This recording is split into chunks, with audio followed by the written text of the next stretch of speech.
Hey everyone, welcome back to the channel. In this video, I will show you how to mute YouTube videos even if you are using a phone.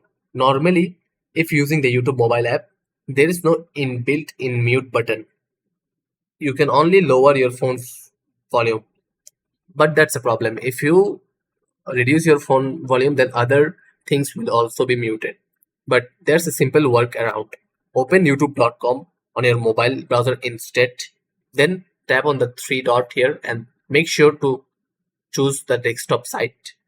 After choosing that desktop site, it will look like this, and on the video you will see a mute option here.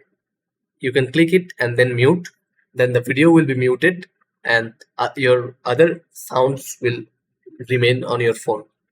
So that's the solution. If this video helped, give it a like, comment below and subscribe for more tutorials like this. Thanks for watching.